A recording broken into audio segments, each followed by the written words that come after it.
आज की वीडियो में हम आपके लिए लेकर आए हैं आईटीआई प्रशिक्षण अधिकारी भर्ती परीक्षा के क्वेश्चन पेपर का सॉल्यूशन लेकर के। इस वीडियो में आपको सॉल्यूशन के साथ साथ कॉन्सेप्चुअल एक्सप्लेनेशन मिलेगा। मतलब सिर्फ क्वेश्चन का सही आंसर नहीं बताएंगे, आपको उसके पीछे का रीजन भी समझाएंगे कि इसका आंसर अगर ये है तो क्यों है। इससे आपको फायदा ये होगा कि आपको उस टॉपिक की कंप्लीट प्रिपरेशन हो जाएगी और आपके आने वाले एग्जाम में आपको हेल्प मिलेगी। Hello everyone, welcome to the engineering arena of Arohan.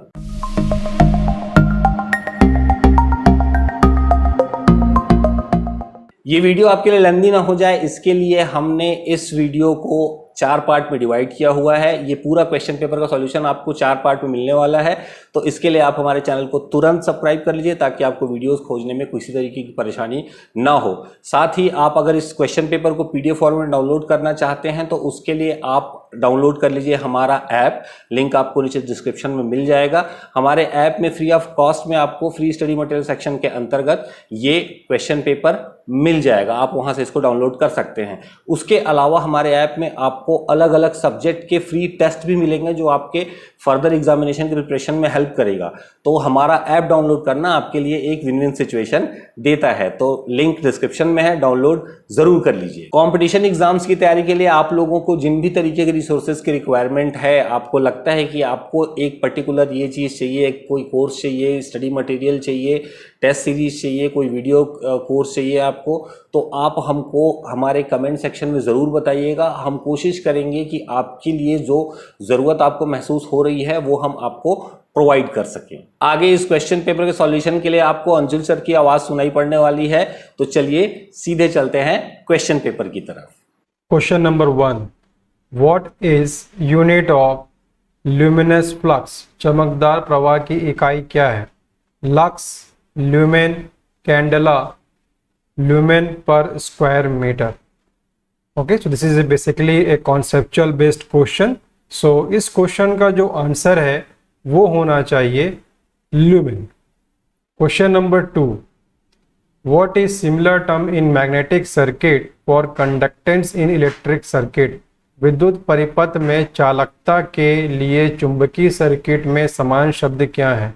इलेक्टिविटी, परमिएंस, reluctance, permeability. तो क्वेश्चन बेसिकली ये बोल रहा है कि इलेक्ट्रिकल सर्किट में कंडक्टेंस जो होता है सेम टर्म मैग्नेटिक सर्किट में क्या होगा। ठीक है, तो इस क्वेश्चन का आंसर निकालने के लिए पहले हमें यह जानना होगा कि कंडक्टेंस क्या होता है। तो conductance simply we can define it is the reciprocal of the resistance. ठीक है, रेजिस्टेंस क्या होता है? What is the resistance? ये रेजिस्टेंस क्या होता है? Resistance basically a opposition to flow a current in electrical circuit, जिसकी यूनिट क्या होती है? ओम। और जो कंडक्टेंस है वो रेजिस्टेंस का अपोजिट होता है, तो उसकी यूनिट क्या हो जाएगी? दैट इज मो। राइट। अब हम बात करेंगे मैग्नेटिक सर्किट का। जिस प्रकार से इलेक्ट्रिकल सर्किट में रेजिस्टेंस करंट को अपोज कर रहा था, उसी प्रकार से मैग्नेटिक सर्किट में यदि हम बात करेंगे तो वहां पर रिलक्टेंस आएगा, that will be the reluctance. तो reluctance will oppose the flux. Clear?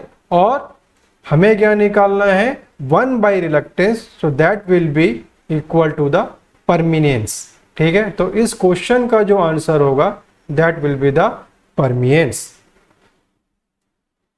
Question number 3, for making a capacitor it is better to select a dielectric having.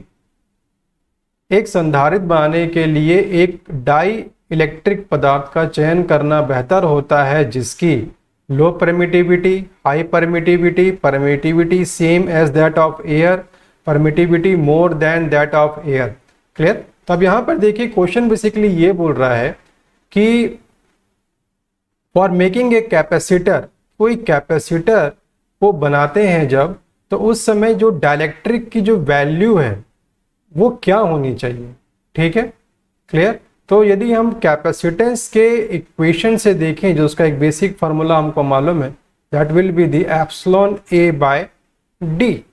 Epsilon is the permittivity, A is the area cross section of the plates and d is the distance between the plates. Where the charges are going to be store. अब आप यहाँ पर देखेंगे जो capacitance है, तो आप देखेंगे यहाँ पर कैपेसिटेंस जो है directly proportional to what, permittivity है। तो यदि हमारी परमिटिविटी की यदि वैल्यू क्या होगी यहाँ पर, यदि परमिटिविटी की वैल्यू क्या होगी, ज़्यादा होगी, तो कैपेसिटेंस की वैल्यू भी क्या हो जाएगी, ज़्यादा हो जाएगी। सो इस प्रकार से इस क्वेश्चन का जो आंसर हो जाएगा यहाँ पर high permittivity. Clear. Question number 4। अब क्वेश्चन नंबर 4 देखिए, यहाँ बोल रहा है four resistance of 2 ohm, 4 ohm, 2 ohm and 8 ohm are connected parallel। क्या बोल रहा है, parallel. The equivalent value of conductance, क्या पूछा है, इक्विवेलेंट वैल्यू ऑफ कंडक्टेंस। तो यदि हमें सबसे पहले, जैसे अभी आपने देखा कुछ देर पहले, हमें ये मालूम है कि जो कंडक्टेंस होता है it is the reciprocal of the resistance. Clear. So यदि हम रेजिस्टेंस की वैल्यू निकाल लें तो we can find the conductance. यदि हमें इक्विवेलेंट रेजिस्टेंस निकालना है तो that will be given as the 1/2 plus 1/4 plus this is given as the 1/2 plus and this is 1/8। जब इसको आप सॉल्व करेंगे तो आपका आंसर आएगा that will be 1/r will be equal to this is the 11/8। Right. Clear. तो 1/r ये हमारा क्या होता है, that is the conductance. So we can say conductance will be 11/8 और यूनिट क्या हो जाएगी, दैट विल बी द मो। सो इस क्वेश्चन का जो आंसर है वो होना चाहिए option D 11/8। Next question, why are preheating is necessary for motors before varnishing in rewinding process. Rewinding प्रक्रिया में वार्निशिंग से पहले मोटर के लिए प्री हीटिंग क्यों आवश्यक है। To dry the varnish quickly in winding, to allow easy flow of varnish in the winding, to increase the insulation resistance value, to drive out the moisture in between the winding layer. This is basically a conceptual based question. So इस question का जो answer है वो होना चाहिए option D.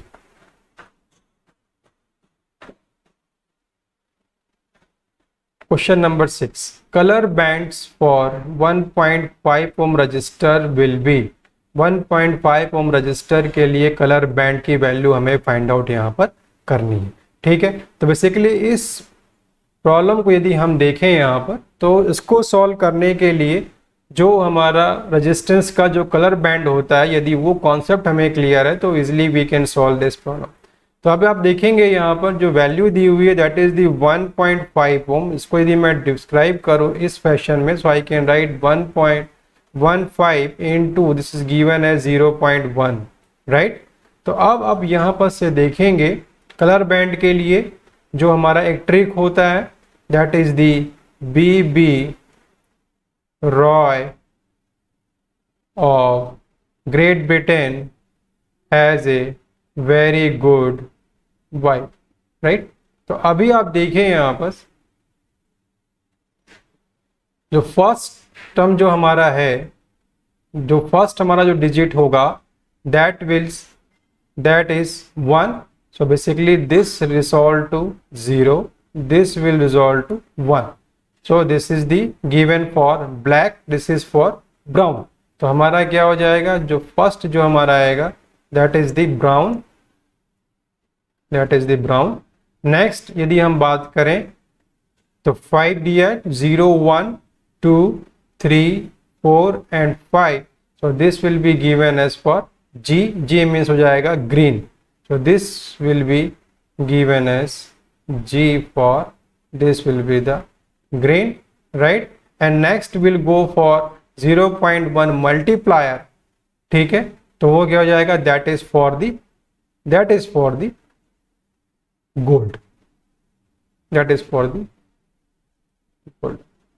Right. So इस question का जो आंसर है वो होना चाहिए option B. Question number 7, which turbine is used for high heads in hydroelectric plant. ऊंचे हेड वाले हाइड्रोइलेक्ट्रिक पावर प्लांट में किस टरबाइन का उपयोग किया जाता है? Pelton turbine, Kaplan turbine, Francis turbine, reaction turbine. Again this is a conceptual based question.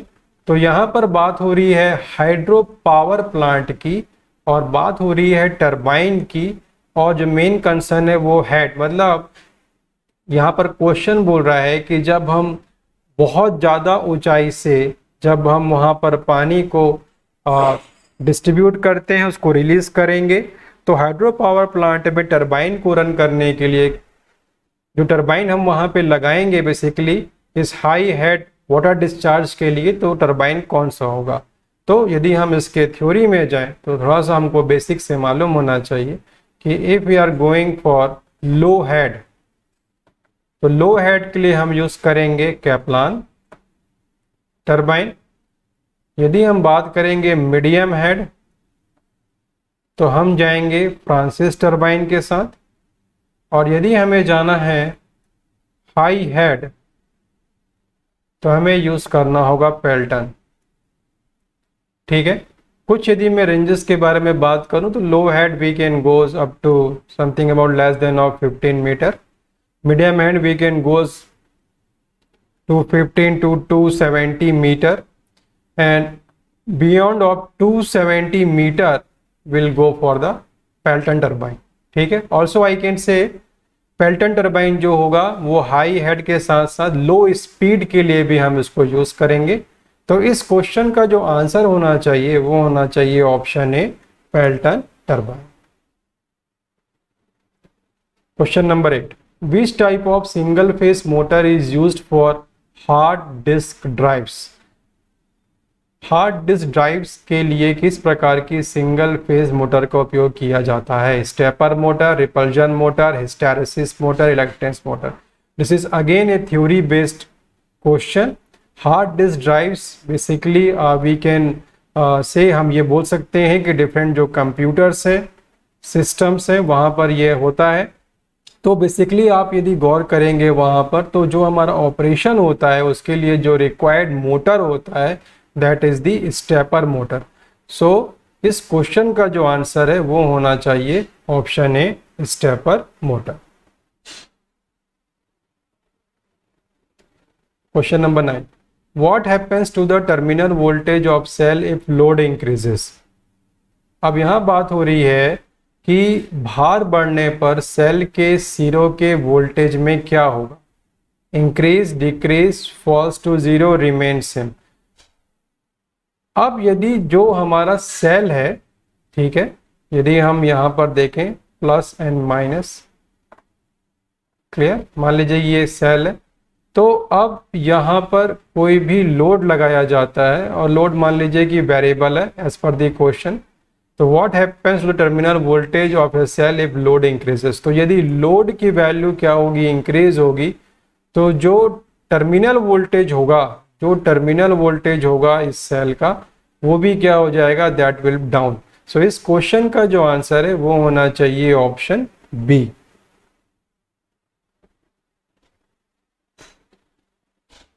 Question number 10, which is the example of force excess current protection? मोटे अतिरिक्त करंट संरक्षण का उदाहरण कौन सा है? MCB, MCCB, HRC fuses, rewirable type fuse unit. This is again a theory based question. So इस question का जो आंसर है वो होना चाहिए option D, rewirable type fuse unit. Question number 11, if the load current and flux of a DC motor are held constant and voltage applied across its armature is increased by 5%, the speed of the motor will। यदि DC motor का load current और flux स्थिर रखा जाता है और armature पर लगाए गए वोल्टेज को 5% बढ़ा दिया जाता है, तो मोटर की गति reduced by 5%, increased by 5%, depends on the other factor, remains unchanged। अब देखिए बेसिकली यहाँ बात हो रही है डीसी, यदि हम देखें यहाँ बात हो रही है डीसी मोटर की, ठीक है, तो यहाँ पर बोल रहा है कि यदि डीसी मोटर में लोड करंट और फ्लक्स, यदि हम देखें यदि लोड करंट एंड फ्लक्स को यहाँ पर कांस्टेंट रखेंगे end voltage applied across its armature is increased by 5% the speed will be. तो आप देखिए यदि हम स्पीड के फार्मूले में जाएं तो हमें डीसी मोटर में जो इंड्यूस्ड ईएमएफ प्रोड्यूस होगा उसका फार्मूला होता है P5ZN बाय 60A।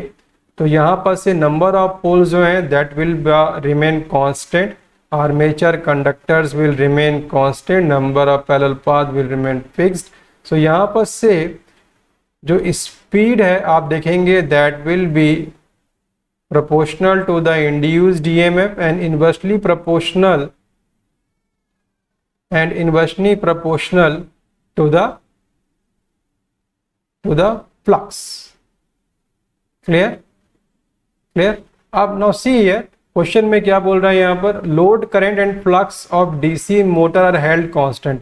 तो लोड करंट एंड फ्लक्स क्या हो गया हमारा कांस्टेंट, मतलब फ्लक्स हमारा क्या हो गया कांस्टेंट हो गया। यदि फ्लक्स कांस्टेंट हो गया इसका मतलब जो स्पीड डायरेक्टली डिपेंड कहाँ पे करेगा, हमारा जो वोल्टेज है उस पर डिपेंड करेगा। और एज पर दी क्वेश्चन क्या बोल रहा है, voltage applied across its armature is increased by 5%। क्योंकि वोल्टेज की जो वैल्यू है वो इंक्रीज हो रही है 5%, तो स्पीड भी क्या हो जाएगा यहाँ पर से इंक्रीज हो जाएगा, that is in the same ratio of 5%। सो इस क्वेश्चन का जो आंसर है वो होना चाहिए option B. Question number 12. What should be the insulation resistance between any two conductors in a medium voltage domestic installation as per IE rules? IE कहने का मतलब Indian electricity rules.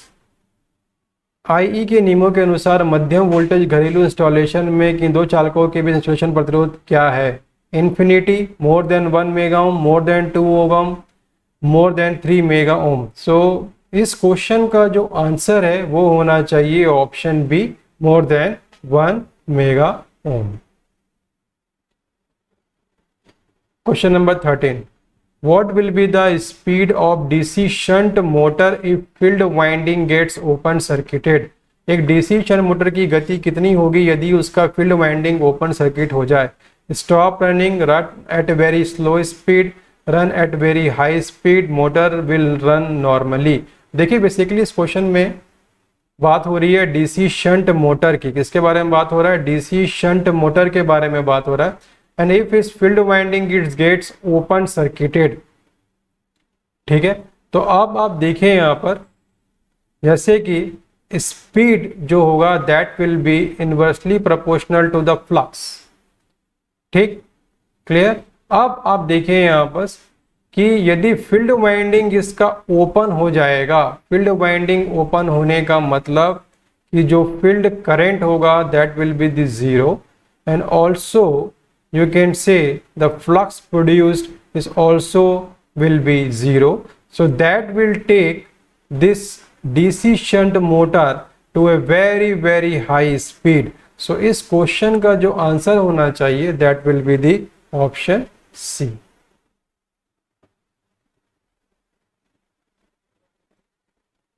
Question number 14. Which is cold cathode lamp? Cold cathode lamp कौन सा है, halogen lamp, neon sign lamp, fluorescent lamp, mercury vapour lamp. So इस question का जो answer होना चाहिए that will be the option B. Question number 15. Which type of AC single phase motor is used in food mixer? खाद्य mixer में किस प्रकार की एसी एकल फेज मोटर का उपयोग किया जाता है, universal motor, repulsion motor, split phase motor, shaded pole motor, ठीक है। तो अभी देखिए यहाँ पर बात हो रही है AC single phase motor used in food mixer.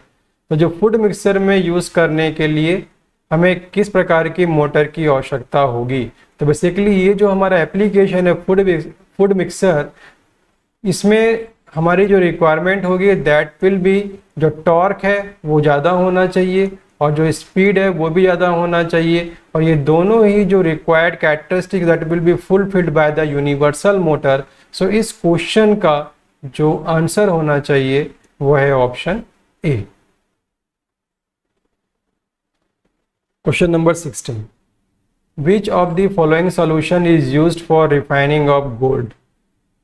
Chlorides of gold, chlorides of gold, bromides of gold, iodides of gold.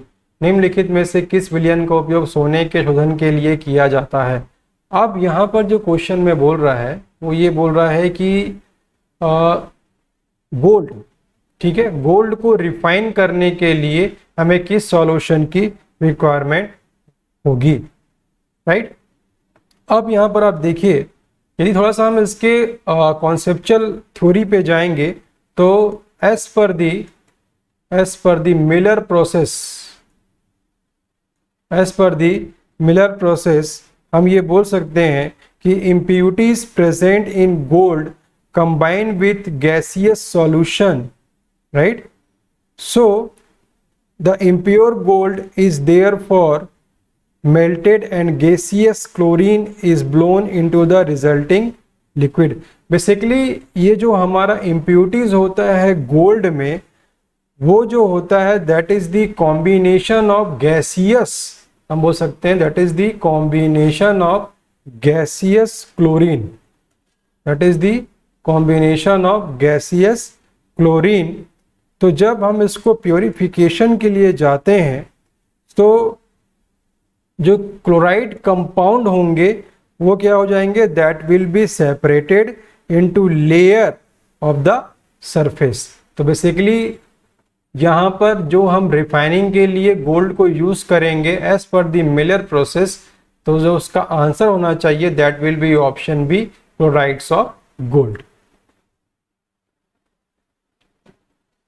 Question number 17. What is the name of the component marked as X in the block diagram of the AC drive? AC drive के block आरेख में X के रूप में चिन्हित घटक का क्या नाम है? इन्वर्टर, रेक्टिफायर, DC बस एंड AC मोटर. अब आप यहाँ पे गौर करेंगे, यहाँ बेसिकली एक आपके पास एक इलेक्ट्रिकल सर्किट का फॉर्मेशन दिया हुआ है और यहाँ पर बोल रहा है कि ये जो X कंपोनेंट है ये क्या है. तो आप देखिए यहाँ पर this is basically this diode is representing and working here as a rectifier. ये यहाँ पर एज ए रेक्टिफायर काम करेगा. रेक्टिफायर काम करेगा मतलब ये क्या करेगा, ये एसी को डीसी में क्या कर देगा, यहाँ पर कन्वर्ट कर देगा. क्लियर है. और ये आपको क्या दिख रहा है, दिस इज द इन्वर्टर जो क्या कर रहा है, डीसी को, यदि हम बात करें यहाँ पर डीसी को क्या कर रहा है, एसी में कन्वर्ट कर दे रहा है. ठीक है. And this AC is going to the motor. तो बेसिकली यदि हम इस कंपोनेंट के बारे में बात करेंगे यहाँ पर, तो चूंकि रेक्टिफायर का आउटपुट हमारा डीसी है और इन्वर्टर का इनपुट जो हमारा डीसी है, तो यहाँ जो हमारा जो भी कंपोनेंट आएगा that has to be the base of DC. तो इस कॉन्सेप्ट के अकॉर्डिंग यदि हम देखें यहाँ पर, तो इस क्वेश्चन का जो आंसर होना चाहिए that will be the option C, DC बस.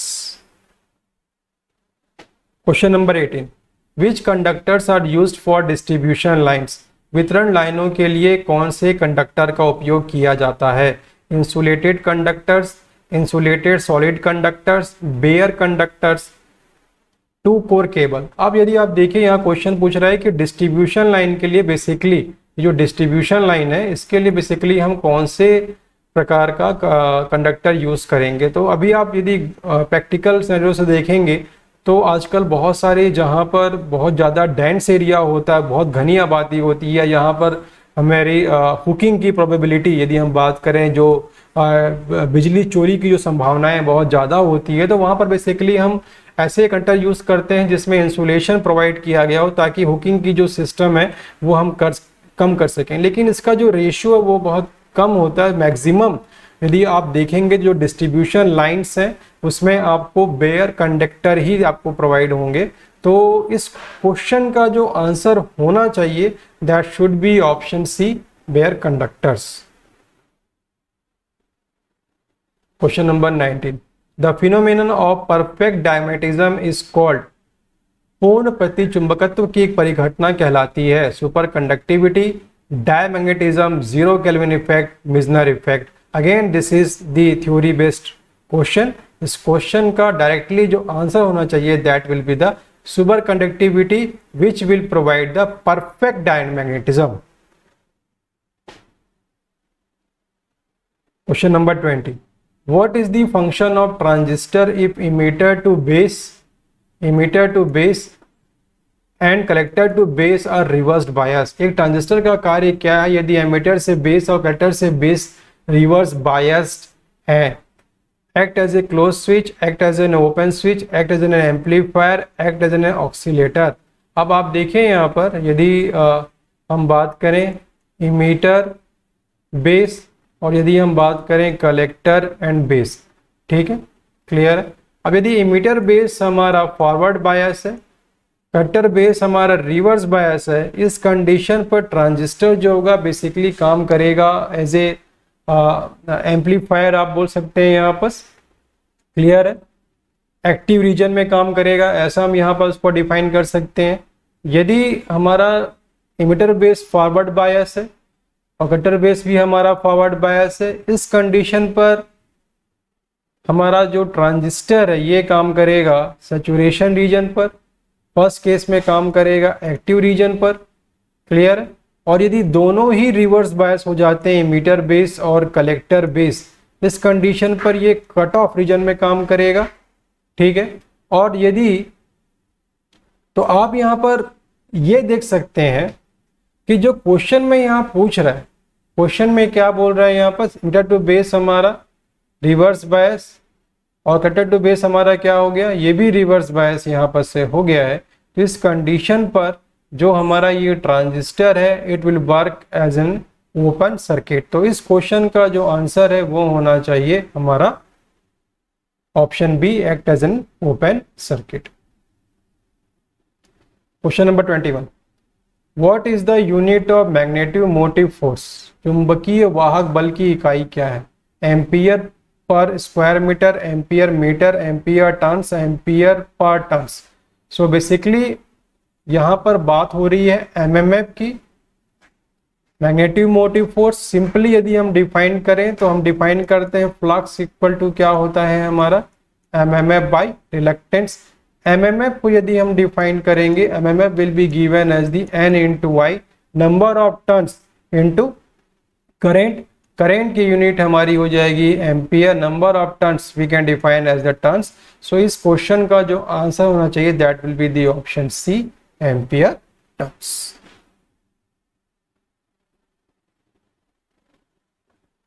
Next question number 22, in which circuit limit switches are used? किस सर्किट में लिमिट स्विच का उपयोग किया जाता है? Lift circuit, street lightning, motor control circuit, domestic power circuit. अब थोड़ा सा इस क्वेश्चन के आंसर फाइंड आउट करने के लिए हमें थोड़ा सा कॉन्सेप्ट को गौर करना होगा। यदि हम लिमिट स्विच की बात करें तो लिमिट स्विच बेसिकली होता है क्या है? तो limit switch are used to regulate the electric circuit, basically used to regulate the electric circuit that controls a machine and its moving parts। तो बेसिकली जो हमारा लिमिट स्विच होगा वो जो भी हमारे मशीनरी के जो डिफरेंट पार्ट्स होते हैं उसको रेगुलेट करने के लिए हमारा यूजफुल होता है। तो और हम यहाँ पे गौर करेंगे तो ये जो हमारा लिमिट स्विच है it can also work as the pilot switch, also work as a pilot switch, clear है, which allows the motor to start, stop, slow down and accelerate, clear है। तो इस प्रकार से मोटर की जो डिफरेंट ऑपरेटिंग कंडीशंस होंगी, motor को स्टार्ट होना, मोटर का रुकना, मोटर का स्लो होना, मोटर का स्पीड डाउन होना या बढ़ना, ये सबको जो रेगुलेट करने के लिए इलेक्ट्रिकल सर्किट में जिस पैरामीटर की रिक्वायरमेंट होगी वो क्या है हमारा limit switch. So as per this इस क्वेश्चन का जो आंसर है वो होना चाहिए option A, that is the lift circuit। Question number 23, in RL series circuit R equal to 2 ohm, L equal to 10 millihenry and applied voltage is 10 volt DC, find current in network। ठीक है, तो basically आप यहाँ पर देखिए एक series RL circuit के बारे में बात हो रहा है, ठीक है। एक जो हमारा सीरीज आरएल सर्किट है, यदि हम देखें, this is the R, this is the inductance के बारे में यहाँ बात हो रहा है। This is the R, this is the inductance. अब आर की जो वैल्यू है ये दी हुई है 2 ओम, इंडक्टर की वैल्यू दी हुई है 10 millihenry, applied voltage is 10 volt, DC, अब ध्यान देंगे बहुत इंपॉर्टेंट जो टर्म है यहाँ पर वो डीसी इंपॉर्टेंट है। तो प्लस एसी ने दिया, यहाँ पे डीसी दिया हुआ है, this is the 10 volt DC. Clear. तो हमें बोल रहा है इस सर्किट में करंट की वैल्यू कितनी होगी, ये हमें फाइंड आउट करना है। सबसे पहली बात आप देखिए, चूंकि इस सर्किट में हम डीसी सप्लाई दे रहे हैं तो डीसी की जो फ्रीक्वेंसी होगी that will be equal to 0। और जब भी हम आरएल सर्किट को किसी डीसी सप्लाई से कनेक्ट करेंगे उस कंडीशन पे जो इंडक्टर है that will behave as a short circuit. कैसे बिहेव करेगा शॉर्ट सर्किट, क्योंकि हमको मालूम है जो इंडक्टर है यदि हम इसका रेजिस्टेंस देखें जो कि इंडक्टिव रिएक्टेंस होता है तो that will be given as XL equal to what 2 pi F into L, right. और चूंकि फ्रीक्वेंसी की वैल्यू क्या होगी यहाँ पे 0 हो जाएगी, इसीलिए जो इंडक्टिव रिएक्टेंस है ये क्या हो जाएगा 0 हो जाएगा। नेगेटिव रिएक्टेंस मतलब जो रेजिस्टेंस है, internal resistance of the inductor, वो क्या हो गया 0। तो ये 0 होने की वजह से, रेजिस्टेंस की वैल्यू 0 होने की वजह से ये जो हमारा इंडक्टर है ये क्या हो जाएगा यहाँ पर शॉर्ट हो जाएगा। तो इसका कोई भी एक्टिवेशन इस सर्किट पे नहीं रहेगा। नॉर्मली 10 वोल्ट की बैटरी रहेगी और रेजिस्टेंस 2 ओम का रहेगा। Current we can find by 10/2, so this will be given as the 5 ampere. So इस क्वेश्चन का जो आंसर होना चाहिए that will be option C 5 ampere.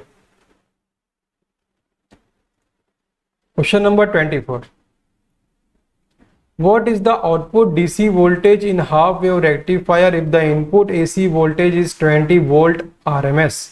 Half wave rectifier में आउटपुट डीसी वोल्टेज क्या होगा यदि input AC voltage 24 volt RMS है।